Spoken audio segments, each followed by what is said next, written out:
Hello friends, स्वागत है आपका मेरे यूट्यूब चैनल मार्केट ज्ञान में। आज के इस वीडियो में बात करने वाले हैं मार्केट सिनारियो के बारे में।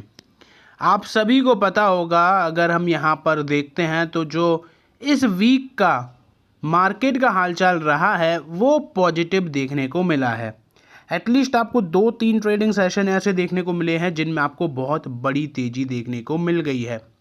लेकिन यहाँ पर मैं आपके सामने जो मार्केट एक्सपर्ट हैं, जो एनालिस्ट हैं, वो अब जब कल से मार्केट ओपन होने वाला है उस पर क्या व्यू पॉइंट रख रहे हैं वो मैं आपके सामने इस वीडियो में बताऊंगा। और यहाँ पर एक बहुत बड़ा प्रस्ताव भी आ रहा है।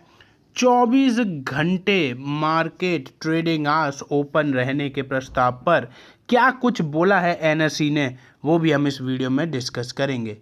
तो जैसे कि आप यहाँ पर देख पा रहे होगे, बाजार में जो कॉन्टीन्यूसली गिरावट हो रही थी इस वीक उसका सिलसिला टूटते हुए नज़र आया। आपको यहाँ पर सेंसेक्स में भी तेज़ी देखने को मिली, निफ्टी में भी तेज़ी देखने को मिली। 7 मार्च को ये वीक ख़त्म हुआ जिसमें मेटल इंडेक्स में अच्छी रिकवरी थी, निफ्टी मीडिया में भी अच्छी रिकवरी थी और एनर्जी में भी अच्छी रिकवरी आपको देखने को मिली। इस हफ्ते बीएसई में लिस्टेड कंपनियों का जो मार्केट कैप है वो 14 लाख करोड़ से बढ़ गया है। उसके बाद अगर आप यहाँ पर देखोगे तो रिलायंस इंडस्ट्रीज़ के मार्केट कैप में सबसे ज़्यादा बढ़ोतरी हुई है। कल की जो वीडियो मैंने अपलोड करी थी अपने दूसरे चैनल पर जिसका नाम है स्टॉक मार्केट ज्ञान, तो वहाँ पर मैंने एक वीडियो आपके सामने अपलोड करी थी जिसमें मैंने 4-5 स्टॉक्स के बारे में इंफॉर्मेशन आपके साथ शेयर करी है, जिसमें रिलायंस इंडस्ट्रीज़ का भी एक पार्ट मैंने ऐड किया था और बताया था कि पिछले वीक रिलायंस में इतनी तेज़ी क्यों आई है। तो ऐसी इंटरेस्टिंग वीडियोस के लिए जहां पर अब मैं स्टॉक मार्केट ज्ञान पर ज़्यादा वीडियोस अपलोड करने वाला हूं, तो उसके लिए आप चैनल को सब्सक्राइब जरूर कर लेना।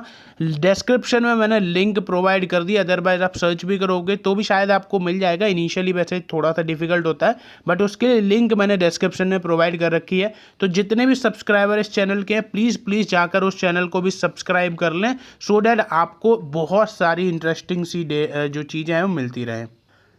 तो ये तो बात होगी पिछले हफ्ते की। बात करते हैं यहाँ से जो एक प्रस्ताव निकल कर आ रहा है जिस पर बात करी जा रही है 24 घंटे शेयर बाजार की ट्रेडिंग के बारे में।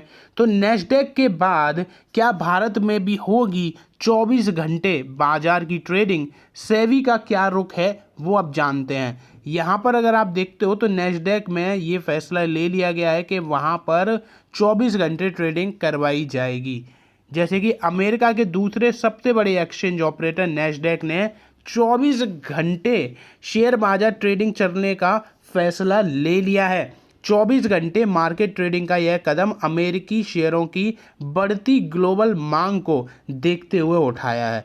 नैस्डैक के जो प्रेसिडेंट तल कोहेन ने खुद अपनी लिंक्डइन पोस्ट के जरिए जानकारी दी है। ऐसा माना जा रहा है ये सुविधा 2026 की दूसरी छमाही में शुरू होगी। टाइम अभी है लेकिन फैसला ले लिया गया है। एटलीस्ट ये आपको कंफर्मेशन मिल गया है कि 2026 से ये स्टार्ट हो जाएगा। ठीक है, तो ये चीज़ अब यहाँ पर इस पर एनएसई का क्या मानना है तो वो हम यहाँ पर देखें तो आगे बढ़ते हैं। बीते साल 2024 में सेबी ने नेशनल स्टॉक एक्सचेंज द्वारा इक्विटी डेरिवेटिव सेगमेंट में ट्रेडिंग घंटे बढ़ाने के प्रस्ताव को खारिज कर दिया था, रिजेक्ट कर दिया था, मना कर दिया था। एनएसई के MD and CEO Ashish Kumar Chauhan ने एक एनालिस्ट कॉल में जानकारी दी थी कि फिलहाल ट्रेडिंग आवर्स बढ़ाने की योजना कोई भी नहीं है क्योंकि सेबी ने हमारी अर्जी वापस कर दी है। स्टॉक ब्रोकर ने वह प्रतिक्रिया नहीं दी है जिसकी सेबी को ज़रूरत थी। तो अभी माना जा सकता है कोई भी ट्रेडिंग आवर्स चेंज नहीं हो रहे हैं।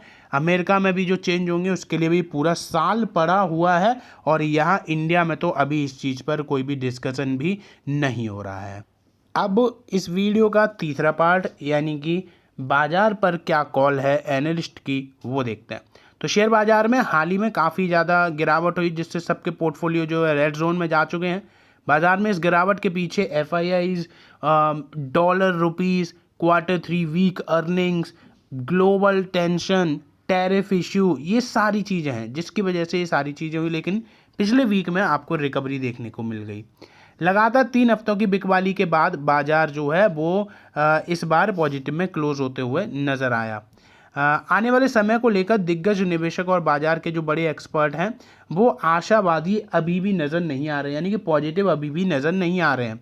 7 मार्च को जो money control global wealth summit हुआ था, जिसमें मैंने आपको बताया था सेबी के नए चेयरमैन ने भी बड़े बयान दिए हैं। प्रीवियस वीडियोस देख लेना, आपको सारे पता चल जाएगा। इसमें एक्सिस कैपिटल के जो ग्लोबल रिसर्च प्रमुख हैं नीलकंठ मिश्रा, उनका मानना है कि भारतीय शेयर बाजारों में अभी भी 10% की गिरावट की गुंजाइश बाकी है, यानी कि इस पर्टिकुलर लेवल से और 10% का करेक्शन। आप सोच रहे हो कितना बड़ा करेक्शन हो जाएगा। ये होगा या नहीं वो तो नहीं पता, लेकिन अगर ऐसा हो गया ना तो रिटेल इन्वेस्टर्स तो मेरे ख्याल से पूरी तरीके से लॉस में ही एग्जिट करने वाले हैं।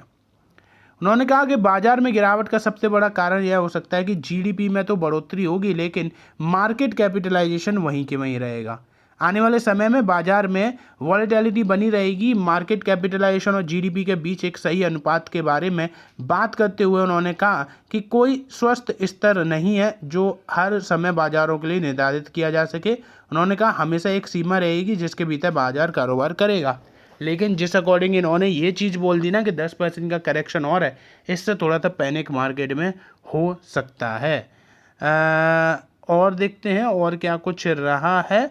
तो ये देखो, दिग्गज निवेशक शंकर शर्मा ने भी बाजार पर मंदी का अनुपात ही जताया, यानी कि उन्होंने भी यहाँ पर बोला है कि बाजार में अभी और ज़्यादा बियरिश मूवमेंट ही रहेगा। उनका मानना है कि निफ्टी इंडेक्स सितंबर 2024 के अपने शिखर पर अगले 5-7 साल तक शून्य रिटर्न देगा। मतलब यहाँ पर तो पूरी तरीके से बिल्कुल नेगेटिव हो चुके हैं। ऐसा लग रहा है कि बिल्कुल अब तो खेल खत्म हो चुका है। आने वाले 4-5 साल तक उस पर्टिकुलर हाई तक ही नहीं पहुंचेगा, इनका तो ये मानना है। जी क्वांट इन्वेस्टेक के संस्थापक हैं, इन्होंने कहा अगले 5 सालों तक बाजार आपको अपनी ओर आकर्षित करता रहेगा। यह तेजी का बाजार आपके 5वें साल में है। भारतीय बाजार का जीवन काल 5 साल का होता है। अगर तेजी बहुत तेज गति से आई है, जैसे कि हमारे स्मॉल कैप के में साथ हुआ था, तो वह तेजी थकी हुई तेजी होती है जो कि थोड़ी देर बाद परेशानी से गिर जाती है।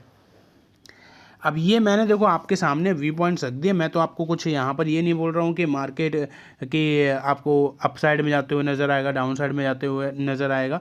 सभी रजिस्टर्ड तो मैं हूँ नहीं, बाकी क्वालिफिकेशन तो आप स्टार्टिंग में देख ही पाते होगे।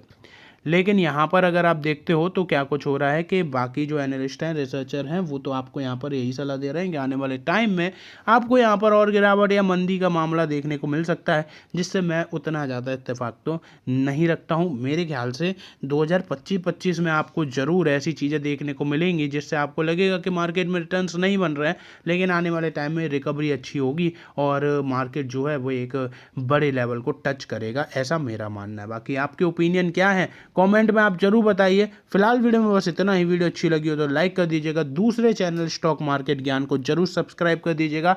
डिस्क्रिप्शन में लिंक मैंने प्रोवाइड करा दिया है।